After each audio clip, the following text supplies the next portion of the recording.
Faly miarabantsika mpanaraka ny serasera telo minitra indray ty vidéo ty zany dia ataoko ho fisaorana sy ho fampahafantarana ny canal YouTube-ko. Voalohany indrindra aloha dia misaotra antsika rehetra izay naneo fitiavana ka mbola manaraka hatrany an'ity canal ity. Fantatrareo fa tsy hoe mora akory zany migérer canal YouTube zany, kanefa rehefa misy olona mampiseho fitiavana zany amin'ny alalan'ny fanarahana an'ilay canal dia afa-po ihany ny tena ary dia miezaka manao sy mitady hatrany izay mahafinaritra. Omaly ako nanao fanambo kely anankiray hoe ho an'ireo izay tsy tia satria hitako hoe misy mampiseho ihany hoe misy tsy dia tia ny zavatra sasasasany ataoko. Tsy ho raisiko hoe tsy fitiavana ana reny fa henoko kosa toy ny hoe fanehoana etaeta-po avy aminareo. Ka zay zany ekeko zay dia raisiko. Dia ny canal YouTube-ko araka ny vitanareo ty serasera telo minitra ty aloha zany tena zava-dehibe ataoko ao. Tsy hoe zava-dehibe moa zany fa tena vidéo betsaka ataoko ao izay karazana vlog zany hoe fitantaraina ny zavatra hitako sy ny zavatra iainako isan'andro na isaky ny izay afaka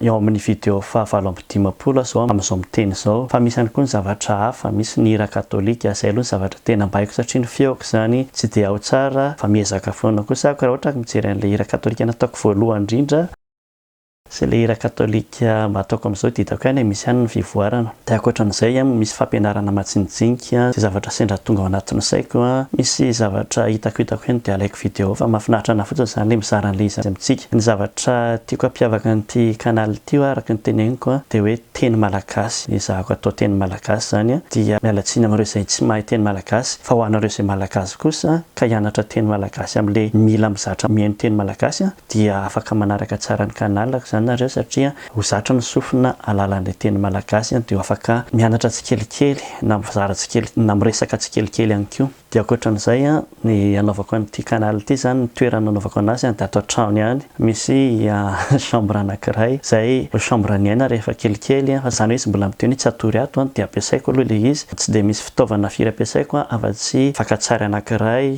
fakan-tsary réflexe anankiray izay hoentiko maka sary isaky ny mandehandeha ihany koa. Dia iny ihany zany no ampiasaiko. Dia ampiako fitaovana sasasasany toy ny fakana feo sy jiro. Ny jiro misy jiro anankiray izay nividiko tao amin'ny Amazon. Dia ankoatran'izay misy ihany toy ny jiro tony tsy mety misy jiro tsotra ray eto dia ray eto izay manazava an'ilay fond mba ahafahana manala anazy. Fond zany dia atao hoe green screen na hoe lamba maitso azo esorina rehefa manao vidéo. Zay zany ny zavatra momba n'ity serasera telo minitra ity fa dia mahafinaritra miaraka aminareo hatramin'izay ary mbola mahafinaritra mbola hiaraka aminareo hatrany. Raha ohatra ka misy sosokevitra tianareo atao, zavatra tianareo aroso dia teneno aminahako fa ny tanjoko zany dia hoe mba anisan'ireo youtubeur miteny malagasy miteny malagasy satria efa misy koa vazaha miteny malagasy dia manaraka indray misaotra antsika rehetra veloma indray.